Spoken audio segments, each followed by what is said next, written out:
I sell homes, and when I sell them, it's very different to how I have valued them.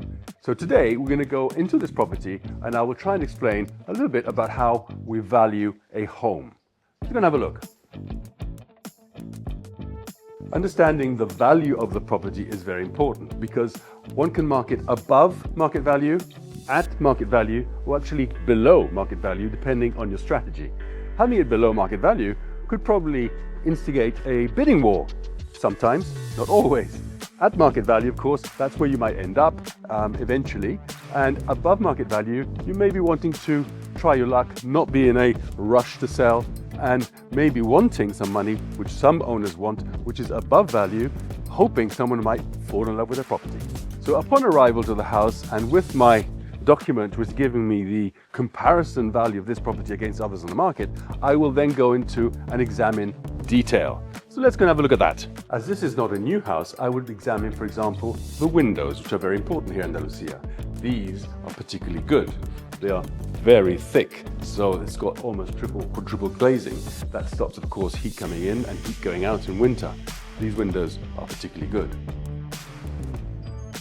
This kitchen, for example, is perfectly adequate, but most people have their own idea of what they would want in a kitchen. So this may be completely refurbished or just tweaked, but I would value this quite well as a very good standard kitchen. Some properties have, for example, a sauna, which is a different feature to most houses. And indeed, here we see a jacuzzi.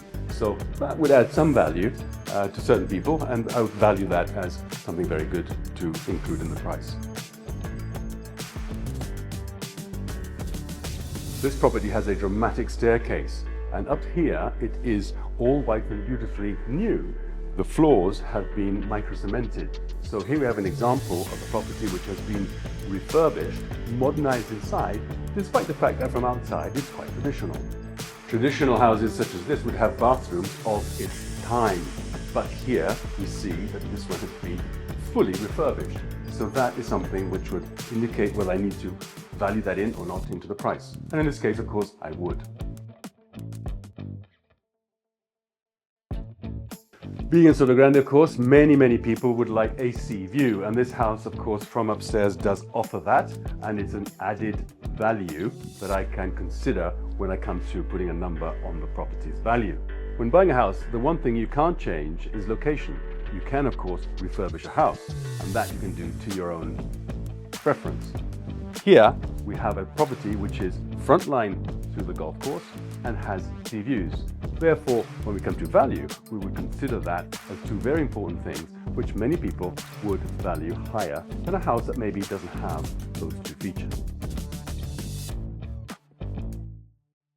Property today are managed from your phone, and the iPad here will have controls of the entire property, from the underfloor heating it has, the lights it has, air conditioning and that sort of thing. So everything is done like that. Everything is digitalized and controlled very easily. Of course, we have security alarms and all that sort of thing in a property such as this. And if that's installed, of course, the value will be also added on. So there you are. When we value a property, it's not just putting our finger up in the air and picking a number. It's all about understanding where it stands compared to other properties on the market. That's why we have this tool that we use. It's all about coming to the property, understanding exactly what's there, the qualities of the house, the size of the plot, the size of the build, the refurbishment that may or may not be there, any special features it has, its location, whether it's looked with sea views or not. All of that adds up, and we just make sure that we get the right price and the strategy we put forward in conjunction with the vendor so that we get a good result as soon as we possibly can. And do remember, it's not only when you want to sell that you may want to know the value of your property. It's very important to know when that's happening at any time. You might just want to know what your asset value is or where you sit compared to maybe a few years ago. The only price you know is the price you paid for it. So understanding what it's worth today is also very important. Call me, Charlie Gubbins, Noll Sotogrande. I want to help you.